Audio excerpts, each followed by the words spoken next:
A Tuesday night on the Las Vegas Strip, November 2016, neon burns through desert haze, painting everything gold and red. Taxis unload tourists chasing jackpots. Music shakes the sidewalks. 3 blocks off the Strip, behind the Belmont Casino, the noise dies. 2 armored vans idle under harsh floodlights, diesel fumes mixing with cigarette smoke. Inside, sealed bags stacked on steel pallets. $22 million in weekend cash. Grainy security footage, timestamp flicker, wide-angle distortion, a man in gray uniform stepping into frame. He signs the manifest, checks the seals, loads the crates with slow precision. Thomas Rayburn, 54, 20 years on the job. No record, no drama, no attention.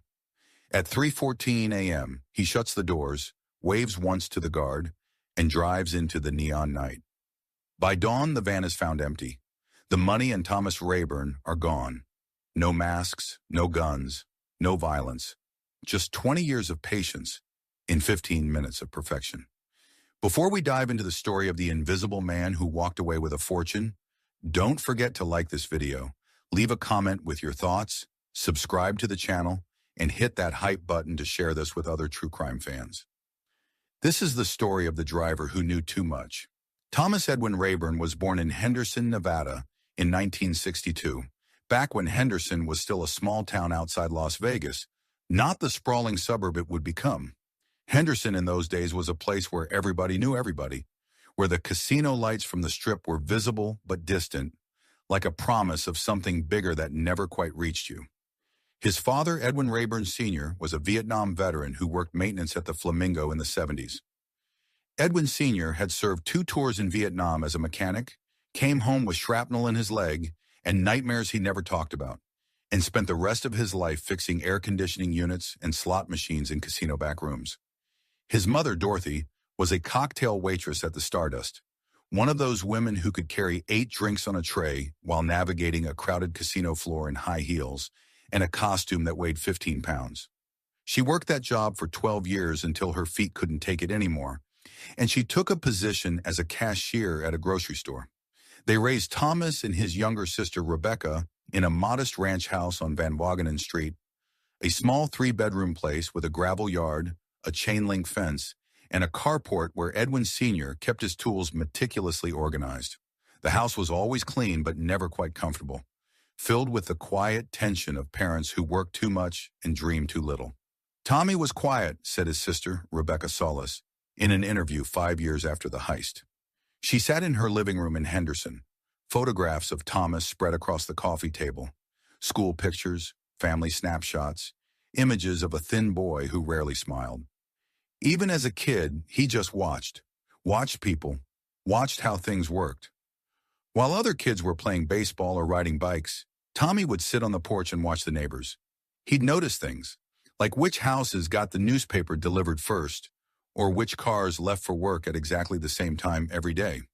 Dad used to say Tommy could figure out how any machine worked just by staring at it long enough. He had this way of seeing patterns that other people missed. Rebecca remembered one incident from their childhood that stuck with her. Thomas was 12 years old, sitting at the kitchen table doing homework, when their mother came home from work crying. She'd been shortchanged on her tips. Another waitress had taken credit for Rebecca's tables while she was on break, and the floor manager had sided with the other woman because she'd been there longer. Tommy didn't say anything, Rebecca recalled. He just watched Mom cry. But 3 weeks later, that other waitress got fired for stealing from the cash register. Nobody ever proved Tommy had anything to do with it. But I always wondered. He had this way of noticing things that could be used later. Thomas graduated from basic high school in 1980 with unremarkable grades, mostly C's and B's, a few A's in mathematics and shop class. His yearbook photo shows a thin teenager with dark hair and serious eyes, no clubs listed, no activities mentioned. In the space where students wrote personal quotes, Thomas had left it blank. He didn't have many friends, said David Ortega, who sat next to Thomas in algebra class. He wasn't bullied or anything. He was just, not there. You know how some people have presence? Tommy had absence. You could forget he was in the room even when he was sitting right next to you. After graduation, Thomas attended community college for 2 semesters studying business administration. He earned decent grades but showed no passion for the material. He lived at home, worked part-time at a warehouse, and seemed to be drifting through life without direction or purpose. Then in March 1982, his father died of lung cancer, the result of 4 decades of smoking and breathing in asbestos from old casino ventilation systems. Thomas dropped out of school. After Dad died, Tommy just shut down, Rebecca said. He'd always been quiet, but after that he became a ghost. He moved into a cheap apartment, worked whatever jobs he could find, barely spoke to anyone. I'd call him every week and he'd answer in one-word sentences. How are you? Fine. What are you doing? Working. It was like talking to a recording. He worked a series of forgettable jobs over the next 5 years. Warehouse clerk at a furniture distributor where he loaded trucks and took inventory. Delivery driver for a medical supply company where he dropped packages at doctors' offices across the valley. Overnight security guard at a strip mall where he walked the empty parking lot with a flashlight and clipboard. Nothing stuck. Nothing excited him. He moved through these jobs like a sleepwalker, collecting paychecks and leaving no impression on anyone. I supervised him at the medical supply warehouse, said Carlos Mendez, now retired and living in Arizona. Tommy worked here for maybe 18 months around 85, 86. Good worker, always on time, never complained, did exactly what you told him to do. But I couldn't tell you a single personal thing about the guy. I don't know if he liked sports or movies, if he had hobbies, what he did on weekends. I tried talking to him once, asked if he wanted to grab a beer after work with some of the other drivers. He just said, well, no thanks, and walked away. After a while, I stopped trying to make conversation. Some people just don't want to be known, you know. In 1987, at age 25, Thomas met Linda Kowalski at a Denny's restaurant on Boulder Highway. She was a waitress working the late shift, tired eyes, dyed blonde hair, a professional smile that rarely reached beyond customer service. He was a regular customer who came in 3 times a week after his security guard shifts, always sitting in the same booth by the window, always ordering the same thing: coffee, scrambled eggs, wheat toast, no butter. He came in for 6 months before he said more than, "Thank you," Linda recalled in her interview with investigators years later. She was 52 when they found her, living in Phoenix with her second husband, a cheerful contractor named Mike who seemed like everything Thomas wasn't, and 2 teenage children from that marriage. One night it was slow, maybe 2 in the morning, and I was exhausted, and I just sat down at his booth without asking. Started talking about how my feet hurt, how the overnight shift was killing me, just venting. He didn't say much, but he listened. Really listened. You know how most men hear you but don't listen? Thomas listened, and when he did talk, he was thoughtful, careful with his words, like every sentence was something he'd considered before letting it out. I thought it was mysterious. I thought he had depth. They dated for 4 months. Quiet dinners at chain restaurants like Applebee's and Olive Garden. Movies where they didn't have to talk much. Long drives through the desert at sunset where the silence felt comfortable instead of awkward.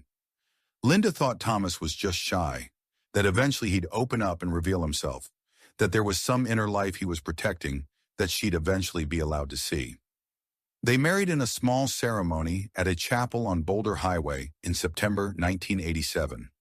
20 people attended, mostly Linda's family and friends, co-workers from Denny's, a couple of neighbors.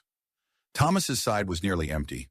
Just Rebecca and her new husband Frank, and one guy from the security company. Thomas barely knew but felt obligated to invite so his side wouldn't look completely abandoned. The wedding was strange, said Linda's sister, Marie Kowalski, who still lives in Las Vegas and works as a school administrator. Thomas said his vows like he was reading from a phone book. No emotion, no joy, just words. I remember looking at Linda and seeing her smile, but there was something in her eyes, like she was trying to convince herself everything was fine. I pulled her aside at the reception and asked if she was sure about this. She said Thomas was just nervous, that he showed love differently than other people. She wanted so badly to believe that. The marriage lasted 3 years and 8 months. He wasn't mean or cruel or anything like that, Linda said, her voice soft with the sadness of old disappointments that still ache sometimes. He never yelled, never got angry, never raised his hand. He just wasn't there. Even when he was sitting right next to you on the couch watching TV, he was somewhere else entirely. I'd ask him what he was thinking about and he'd say nothing. But I could see his eyes moving, like he was solving some equation I couldn't see. We'd have entire evenings where he wouldn't say more than 10 words. We'd go to bed, wake up, eat breakfast, and he'd communicate entirely in nods and one-word answers. Linda tried everything. She suggested couples counseling. He said they didn't need it. She asked if he was unhappy. He said no. She asked if he loved her. He said yes, but in the same tone he'd used to confirm the time. The worst part, Linda said, was realizing it wasn't about me. At first I thought I'd done something wrong, that I wasn't interesting enough or pretty enough or something. But then I realized he was like this with everyone. His sister, his coworkers, the guy at the gas station. He lived inside himself, and there was no door to let anyone else in. He wasn't keeping me out specifically. He kept everyone out. They divorced in May 1991. No kids, no drama, no big fight or betrayal. They just sat in a lawyer's office on a Tuesday afternoon, signed papers that divided their minimal assets. Linda kept the apartment and the car. Thomas kept his truck and his tools and went their separate ways. Linda cried. Thomas didn't. I saw him one more time, about 5 years after the divorce, Linda said. I was at a Vaughn's grocery store, and he was in the checkout line 3 people behind me. We made eye contact. He nodded. I nodded back. And that was it. Like we'd been strangers all along. Like those 4 years had never happened. In 1996, at age 34, Thomas applied for a position at Silverline Secure Transport, one of the largest armored car companies serving Las Vegas casinos. The job required a clean record, a commercial driver's license, and the ability to pass a psychological evaluation designed to screen out potential thieves. Thomas passed everything. He was perfect on paper, said Gerald Chen, Silverline's former hiring manager. No criminal history, stable work record, no debt problems, no substance abuse flags. Quiet guy, but that's not unusual in this industry. Armored car drivers aren't supposed to be chatty. They're supposed to be reliable. Thomas started on local routes, small casinos, check cashing stores, ATM refills. Within 2 years, he'd worked his way up to the premium routes, the big strip casinos where millions moved every night. He was punctual to the minute, said Marcus Webb, a former co-worker who rode with Thomas on split shifts. I worked with him for 3 years, and I don't think he was ever late. Not once. He'd show up 15 minutes early, check the vehicle, review the route, and be ready to roll exactly on time. Webb remembered Thomas as someone who barely spoke during their shifts together. We'd be in the van for 6, 7 hours, and he'd say maybe 20 words total. Just drove, made the pickups, did the paperwork. I tried making conversation, sports, weather, whatever, and he'd answer with 1 or 2 words. After a while, I stopped trying. But Thomas wasn't antisocial. He wasn't rude. He simply existed in a state of watchful silence. He noticed everything, Webb said. One time, we're at the Luxor loading dock, and Thomas says, "Camera 3 just went offline." I looked up and couldn't see anything different. But sure enough, one of the cameras had stopped moving. He could just tell from the pattern. Over 2 decades, Thomas became what his supervisors called a ghost with keys. Someone so reliable, so invisible, that the system simply accepted his presence without question. He lived alone in a rented duplex in Henderson, 15 minutes from the Silverline Depot. His neighbors barely knew his name. He didn't gamble, despite living in Las Vegas. Didn't drink at the bars where other drivers unwound after shifts. Didn't date, didn't travel, didn't spend money on anything except basic necessities and his truck payment. I lived next door for 7 years, said Patricia Moreno, his former neighbor. I'd see him maybe once a week. He'd nod, say evening, and go inside. That was it. I didn't even know what he did for work until the FBI showed up asking questions. Thomas's bank account showed a pattern of minimal activity, paycheck deposits every 2 weeks, automatic withdrawals for rent and utilities, occasional small purchases at grocery stores and gas stations. He had no credit card debt, no investments, no suspicious transactions. He was, by every measurable standard, nobody. and that invisibility would become his greatest weapon. It started in March 2015 when Silverline Secure Transport was acquired by Secure Logistics International, a multinational corporation based in Chicago. The acquisition was announced in a company-wide email. Exciting news! Silverline is joining the SLI family. Together we'll create new opportunities for growth and efficiency. What the email didn't say, cost-cutting was coming. Within 3 months, the changes began. Overtime was eliminated. Health insurance premiums increased. The pension plan, which Thomas had been paying into for 19 years, was restructured with reduced benefits. They basically gutted everything, Webb recalled. We went from making decent money with benefits to scraping by. A lot of the senior drivers quit, but Thomas, he just kept showing up. Thomas's paycheck shrank by nearly 30%. His responsibilities, however, expanded. Routes were consolidated. Driver teams were reduced to solo shifts. The company installed GPS tracking and automated manifest systems to improve efficiency, which really meant monitoring drivers more closely while paying them less. At a staff meeting in August 2015, Thomas asked a question. What happens to our pension contributions if we leave before retirement? The regional manager, a man named Derek Paulson, who'd flown in from Chicago, barely looked up from his tablet. You'd receive a prorated amount based on vested years. It's all in the employee handbook. And if the company folds? Paulson finally looked at Thomas. Silverline isn't going anywhere. Next question. But Thomas had done the math. With the restructured pension and reduced pay, he was looking at maybe $40,000 after 20 years of service. 20 years of moving other people's fortunes, and he'd retire with barely enough to cover a used car. That's when something changed in him, Webb said. Not obviously. He didn't complain or get angry, but I'd catch him watching the money during transfers. Really watching it, like he was calculating something. Thomas began paying attention to details he'd previously ignored. He noticed that the Belmont Casino used manual signature verification instead of the newer digital scanners. A cost-saving measure since manual systems didn't require software licensing fees. He noticed that security guards at loading docks changed shifts at 3:00 a.m., creating a 15-minute window where the incoming guard was being briefed and the outgoing guard was already checked out mentally. He noticed that during system maintenance windows, which happened monthly between 2:45 and 3:00 a.m., the Belmont's manifest logging went offline while servers rebooted. He noticed that surveillance camera footage in loading areas was stored for only 30 days before being overwritten, and that the cameras themselves used older networking equipment with 2 to 3 second delays in live feeds.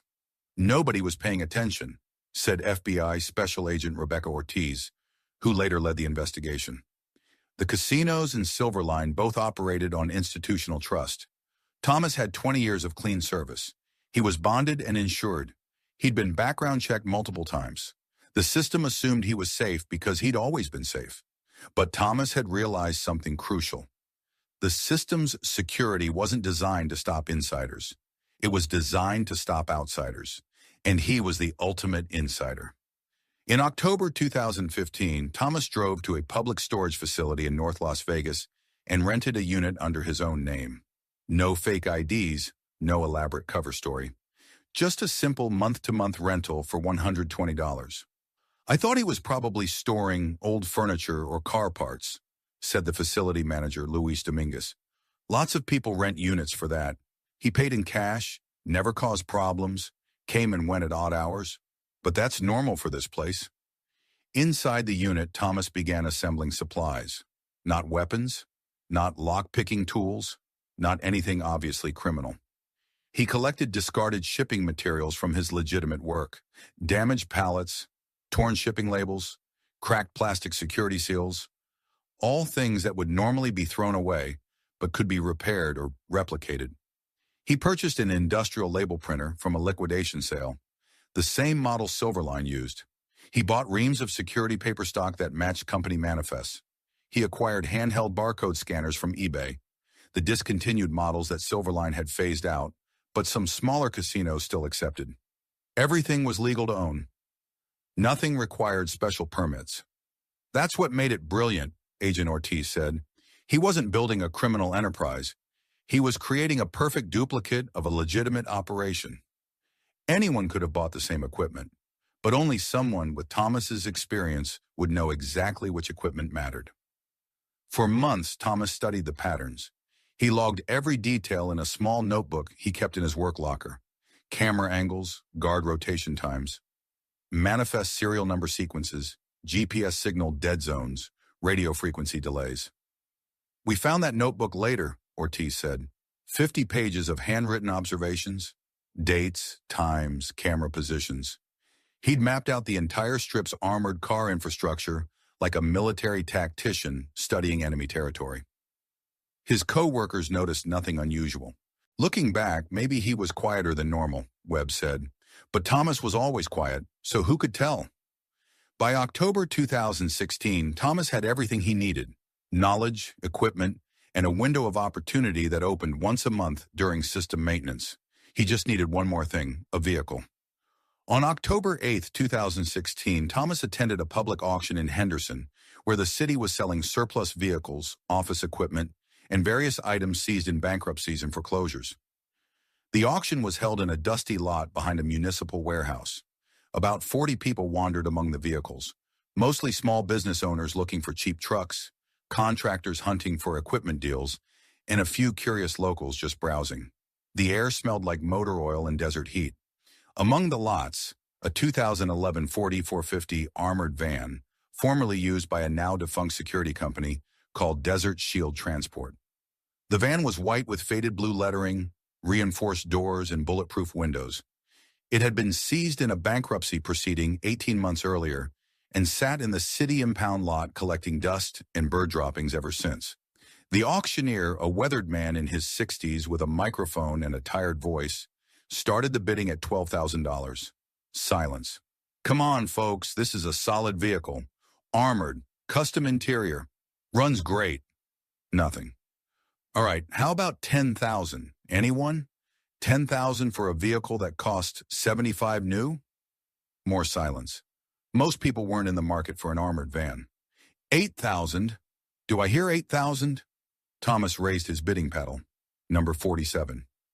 "I got 8,000 from paddle 47. Anyone else? 8,000 going once." The auctioneer scanned the crowd hopefully. "Going twice." No one else bid. "Sold to paddle 47 for $8,500. "I processed the paperwork that afternoon," said Carla Jensen, the auction clerk who handled the transaction. She was a friendly woman in her 40s who'd worked municipal auctions for 15 years and had seen thousands of transactions.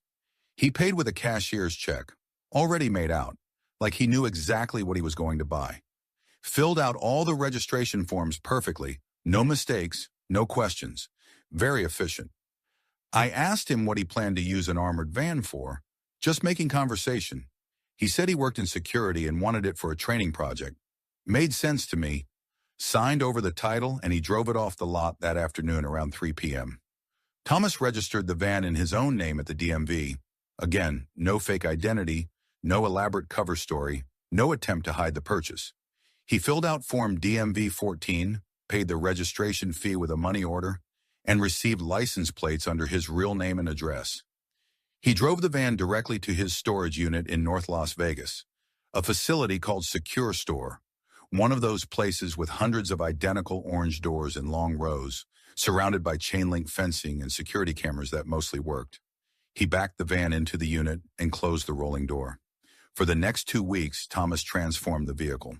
Using automotive paint purchased from an O'Reilly Auto Parts store, he bought 6 cans of Arctic White, 3 cans of Navy Blue, and 2 cans of Sunrise Gold, paying cash and signing no receipts.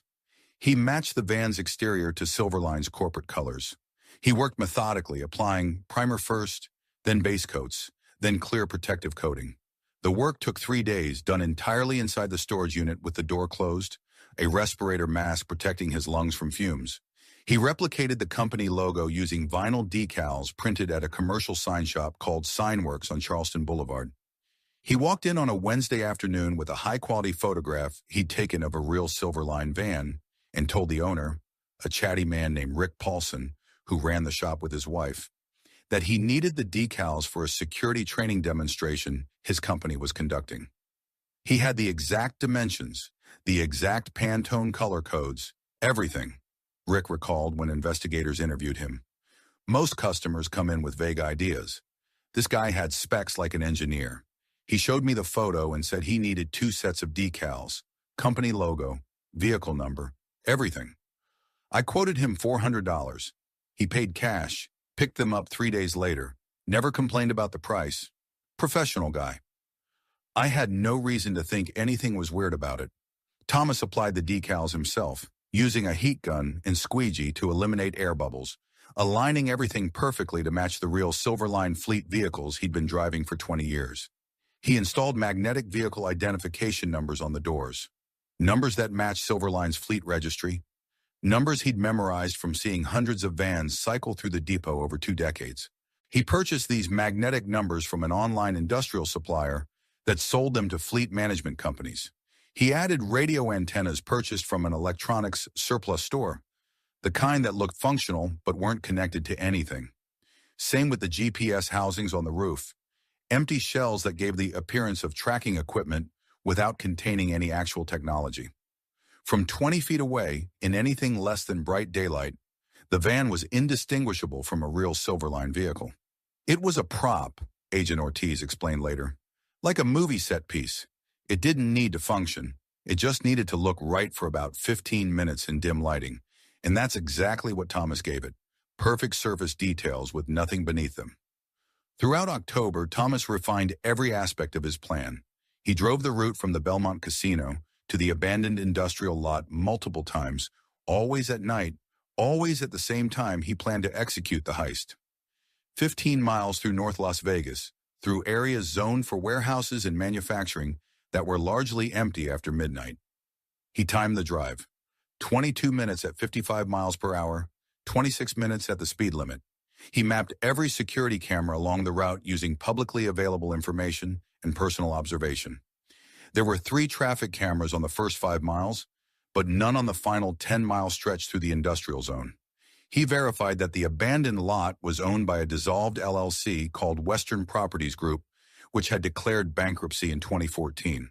The property had been tied up in litigation for 2 years and sat untouched, confirmed by Thomas, leaving small markers, a rock painted orange, a stick arranged in a specific pattern, and checking weekly to see if they'd been disturbed. They never were. He calculated fuel consumption. A fully loaded armored van carrying 400 pounds of cash would get approximately 9 miles per gallon. He'd need at least 2 gallons for the full route, plus reserve. He filled both vehicles' tanks completely 3 days before the planned heist. He studied weather patterns for mid-November in Las Vegas. Average temperature 58 degrees at 3 a.m., less than 5% chance of rain, no wind advisories forecast. And critically, he studied the calendar and cross-referenced it with system maintenance schedules he'd memorized from years of working with the casino network. November 15, 2016 was perfect. It was a Tuesday night following a busy weekend. The Belmont would have maximum cash reserves from Friday, Saturday, and Sunday operations. It coincided with the casino's monthly system maintenance window when manifest logging temporarily went offline. And it fell exactly 48 days after Thomas's last vacation request, making the timing natural and unsuspicious. Everything aligned like the gears of a watch. On November 10th, Thomas made 3 stops. First, he withdrew $1,500 from his bank account, nearly his entire savings, and closed the account. Second, he stopped by the DMV and renewed his driver's license, which was set to expire in December. If I'm starting a new life, he apparently thought, I'll need valid ID. Third, he visited his sister Rebecca for the first time in 8 months. He just showed up at my house on a Thursday afternoon, Rebecca recalled, her voice breaking.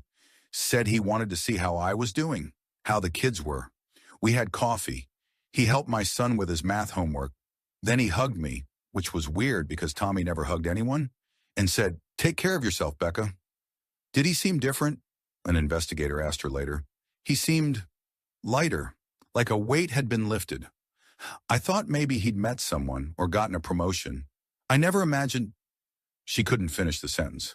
On the evening of November 14th, Thomas showed up for his regular shift at Silverline. He went through the standard pre-drive checklist, signed out vehicle number 47, and completed his assigned routes without incident. His supervisor, David Krakowski, saw him at the end of the shift. "Everything good tonight, Tom?" "All good. See you tomorrow?" "Absolutely." It was the last normal conversation anyone would have with Thomas Rayburn. November 15th, 2016, 1:30 a.m. Thomas clocked in at the Silverline Depot exactly on time, as he had for 20 years. He completed the vehicle inspection on truck 47, signed the logs, and loaded his equipment: clipboard, seal verification scanner, handheld radio. The night dispatcher, a woman named Gloria Mendez who'd worked alongside Thomas for years, handed him the manifest. "Big one tonight," she said. "Belmont's got weekend earnings going out. 22 million. Thomas glanced at the paperwork. "Routine pickup?" "Yeah, standard protocol. But do me a favor. Call when you clear the drop-off. System's scheduled for maintenance tonight, and I want verbal confirmation." "Will do." He walked to the truck. The parking lot was mostly empty, just 3 vans waiting for morning shifts. Security lights hummed overhead. Somewhere in the distance, a helicopter circled the strip, probably tourist sightseers looking at the lights. Thomas started the engine and pulled out at 1:47 a.m., exactly on schedule. The drive to the Belmont took 12 minutes. He arrived at the loading dock at 1:59 a.m. and pressed the intercom button. "Silverline, scheduled pickup." The gate rolled open. Thomas backed the van into position at the loading dock and killed the engine. He grabbed his clipboard and stepped out, stretching briefly before approaching the security window. Inside, a guard named Oscar Ruiz sat behind bulletproof glass, watching 3 monitors. "Hey, Tommy. Late night?" "Always is." Thomas slid his ID badge through the verification slot. Ruiz scanned it. The system beeped green. "You're clear. They're bringing the crates up now." 2 casino employees in blue jumpsuits appeared pushing a heavy cart loaded with 4 sealed aluminum crates. Each crate bore the Belmont's official seal, a numbered tag, and a barcode. "Big haul tonight," one of them said. "So I heard." Thomas checked the seal numbers against his manifest, verifying each one carefully. Then he scanned the barcodes with his handheld device. Everything matched. "Sign here." Thomas handed over the digital pad. The casino employee signed. Thomas signed. The transaction was logged in both systems, Casino and Silverline, with identical timestamps. Using a hydraulic cart, Thomas loaded the 4 crates into his van. Each one weighed approximately 200 pounds. $22 million in mixed bills, already counted and verified by casino accountants earlier that evening. He secured the crates with straps, double-checked the locks on the rear doors, and returned to the security window. "All set," he told Ruiz. "Drive safe." Thomas climbed into the driver's seat. He started the engine, waited for the security gate to open, and pulled out into the night. The time was 2:47 a.m. According to the route plan, he should have proceeded north on Industrial Road, merged onto I-15 South, and arrived at the Federal Reserve substation by 3:30 a.m. Instead, Thomas made a right turn onto Polaris Avenue. He drove at exactly the speed limit, not too fast to attract attention, not too slow to seem suspicious. His hands were steady on the wheel. His breathing was calm. At 2:54 a.m., he turned onto an access road leading to an industrial area scheduled for demolition. The buildings were empty, the streetlights broken, no traffic cameras, no businesses, no witnesses. At 2:58 a.m., Thomas pulled into an abandoned lot behind a shuttered warehouse. His duplicate van sat waiting, parked exactly where he'd left it 3 hours earlier. Thomas worked quickly but methodically. He backed the Silverline van next to his duplicate. Using a portable hydraulic lift he'd purchased from a hardware store, he transferred all 4 crates from the official vehicle to his replica. The entire process took 8 minutes. He stripped off his Silverline uniform, folded it neatly, and placed it on the driver's seat of the official van. He clipped his employee badge to the steering wheel. From his pocket, he pulled a handwritten note on plain white paper. "You can't lose what was never yours." He placed the note on top of the uniform. Then Thomas locked the official van, pocketed the keys, and climbed into his duplicate vehicle, now loaded with $22 million. At 3:11 a.m., he drove out of the lot heading west, away from Las Vegas, into the dark expanse of the Mojave Desert. Behind him, the abandoned Silverline van sat silent under broken streetlights, its cargo bay empty, its doors locked, waiting to be discovered. At 7:12 a.m. on November 16th, the Federal Reserve substation in Henderson called Silverline Dispatch. Gloria Mendez answered on the second ring. Coffee cup in hand, already tired from an overnight shift that should have been ending. Silverline Secure Transport. This is Federal Reserve Substation 12. We're showing a scheduled delivery from the Belmont Casino, logged for 3:30 a.m. Vehicle number 47. It never arrived. Gloria's stomach dropped. Say that again? Your driver, Thomas Rayburn, was supposed to deliver $22 million in currency at 3:30 a.m. It's now 7:12, and we haven't received the transfer. We've been trying to reach him for an hour. Gloria pulled up the tracking system on her computer, fingers trembling slightly as she typed. Vehicle 47 showed its last GPS ping at 3:06 a.m. near Industrial Road and Cheyenne Avenue. Then nothing. The system displayed a red warning. Signal lost. Check device. She tried Thomas's radio. Static. She tried his cell phone. Straight to voicemail. You've reached Thomas Rayburn. Leave a message. This is Gloria from Dispatch, Tom. Call me immediately. It's urgent. She hung up and stared at the screen, hoping it was just a technical glitch, a dead battery, some simple explanation. But after 25 years in the security transport business, she knew better. She contacted her supervisor, Jim Bellows, who was at home in Summerlin, about to eat breakfast with his wife. Jim, we have a problem. Tom Rayburn missed a delivery. $22 million from the Belmont. GPS is dead. Can't reach him. There was a long silence. I'll be there in 15 minutes. Call the Belmont and verify the pickup happened. And Jim, start praying this is just a breakdown. 15 minutes later, the phone calls turned the situation from concerning to catastrophic. At 7:45 a.m., the Belmont security director, a former Metro Police Sergeant named Raymond Cole, confirmed that the cash transfer had been completed according to protocol. Our system shows Thomas Rayburn, employee ID 4782, signed out 4 aluminum crates containing $22.2 million at 2:47 a.m. Our camera footage confirms he loaded the crates himself. Everything looked normal. Did he say anything unusual? Bellows asked. Nothing, just his usual routine. Oscar, the guard on duty, said Thomas seemed like Thomas. Quiet, professional, efficient. He was out of here by 2:50. By 8 West a.m., Silverline's GPS tracking team had pinpointed the last known location of Vehicle 47, an industrial area 15 miles west of the Strip, near Losay Road and Tropical Parkway, an area zoned for warehouses, most of them empty or abandoned. By 8:15 a.m., Jim Bellows and a Silverline operations manager named Peter Kowalski were driving toward the location in a company truck, both of them hoping against hope that they'd find Thomas with a dead vehicle and a good explanation. At 8:23 a.m., they found the van. It was parked behind an abandoned warehouse, a gray concrete building with boarded windows and graffiti-covered walls. The building had a faded sign reading Southwest Distribution Solutions, a company that had gone bankrupt in 2013. The Silverline van sat in the empty parking lot, perfectly centered between faded parking lines. Engine cold to the touch. The doors were locked. Bellows peered through the window. Oh no, oh God, no. Inside on the driver's seat, Thomas's gray Silverline uniform was folded neatly, creases sharp like he'd prepared it for inspection.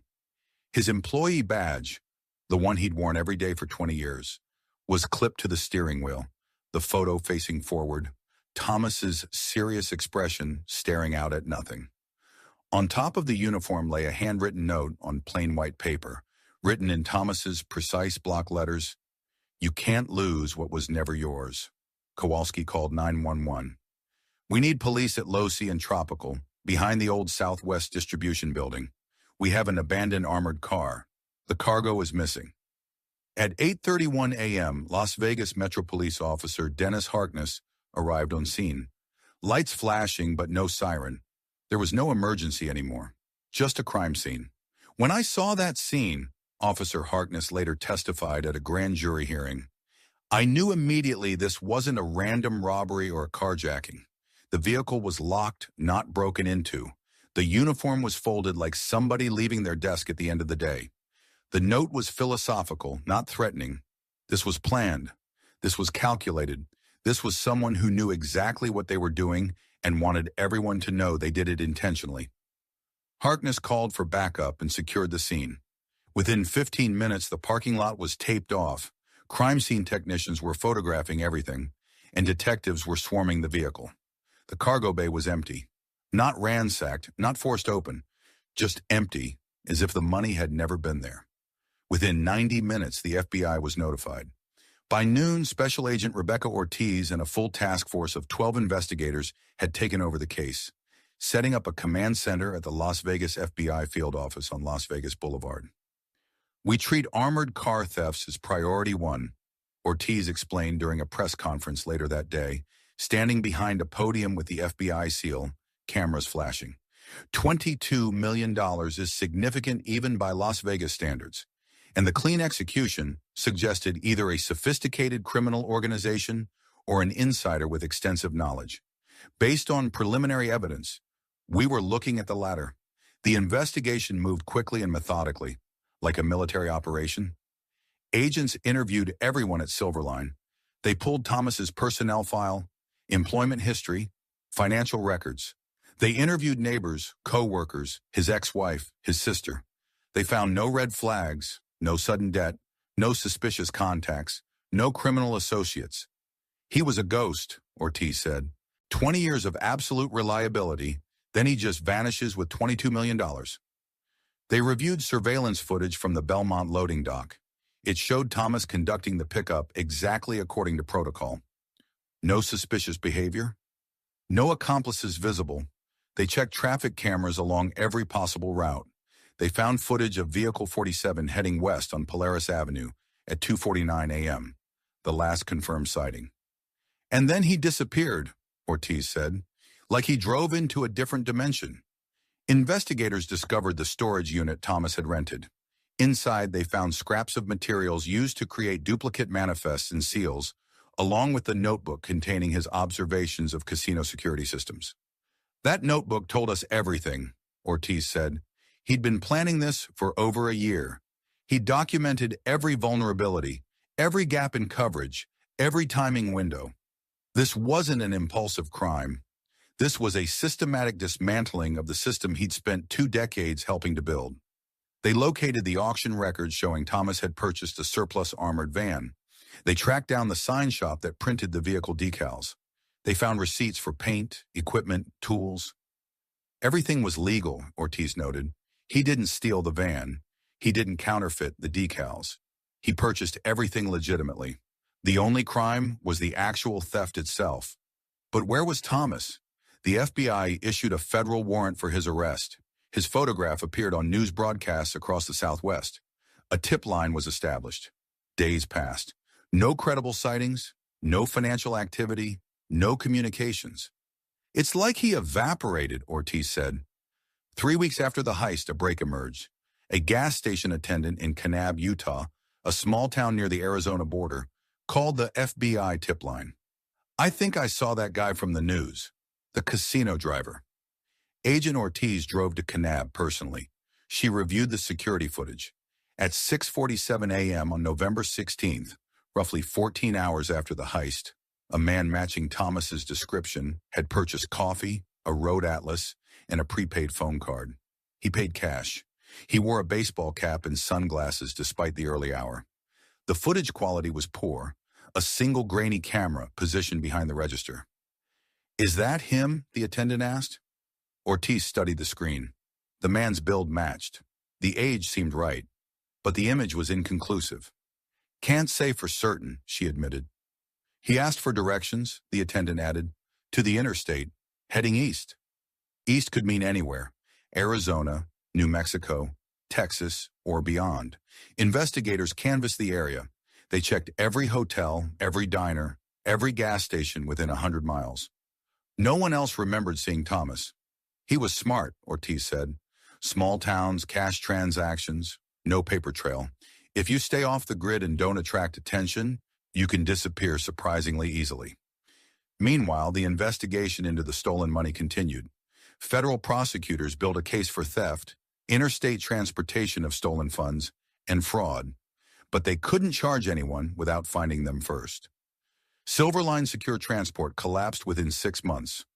The company couldn't survive the reputation damage, said Gerald Chen, the former hiring manager.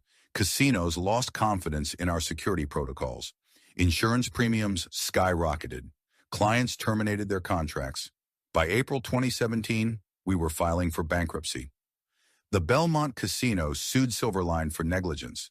Silverline's insurance company sued the casino for inadequate security protocols. The legal battles dragged on for years, ultimately settling out of court for undisclosed amounts. But the money, the $22 million, was never recovered. Rebecca Solis, Thomas's sister, was interviewed by the FBI 7 times. They thought I was hiding him, she said. They searched my house, my phone records, my bank accounts. They even questioned my kids at school. But I didn't know anything. I still don't. She paused, her eyes red. The brother I knew wouldn't do this. But then again, I'm not sure I ever really knew him at all. Thomas's ex-wife, Linda, spoke to reporters once. People ask me if I saw this coming. I didn't. But I'm also not surprised. Thomas was always watching, always calculating. I used to joke that he saw the world like a chessboard, always thinking 10 moves ahead. I guess I was right. As months turned into years, the case grew cold. Sightings were reported across the country. Texas, Florida, even Canada. But none were confirmed. We follow up on every tip, Ortiz said in a 2019 interview. But the reality is Thomas Rayburn could be anywhere. He could have changed his appearance, assumed a new identity, or simply retired to some quiet place where nobody asked questions. The FBI's working theory is that Thomas either buried the money in the desert, planning to retrieve it slowly over years, or that he successfully transported it across the border to Mexico, where he could live comfortably without extradition concerns. $22 million is heavy, Ortiz noted, over 300 pounds of cash. You can't just carry that in a suitcase. He either stashed it somewhere or had a very specific plan for moving it discreetly. To this day, the case remains open.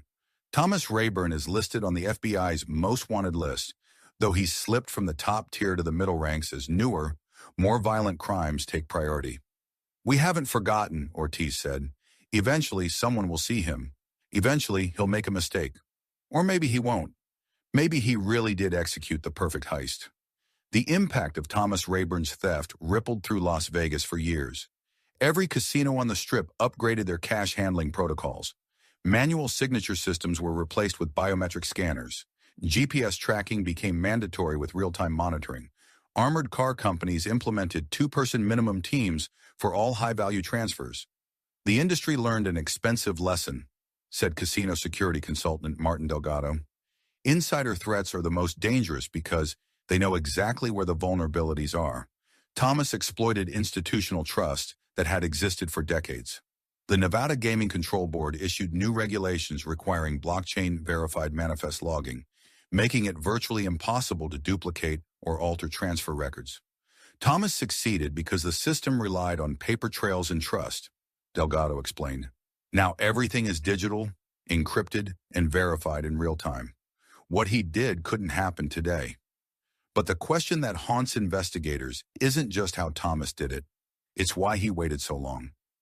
He could have stolen money at any point over 20 years, Agent Ortiz reflected. He had access, opportunity, and knowledge. Why did he wait until 2016? Was it the pension cuts, the company restructuring, or had he been planning it all along, waiting for the perfect moment? Rebecca Solis has her own theory. I think Tommy finally got tired of being invisible, she said. His whole life, he was the guy nobody noticed, the quiet driver, the reliable employee, the forgettable neighbor. Maybe after 54 years of being nobody, he wanted to prove he could do something nobody would ever forget. She visits her brother's old duplex sometimes. It's been rented to new tenants, but she parks outside and remembers him living there. I hope he's okay wherever he is, she said softly. I hope he found whatever he was looking for. But I also hope he understands what he took from all of us. Not the money, but the person we thought we knew.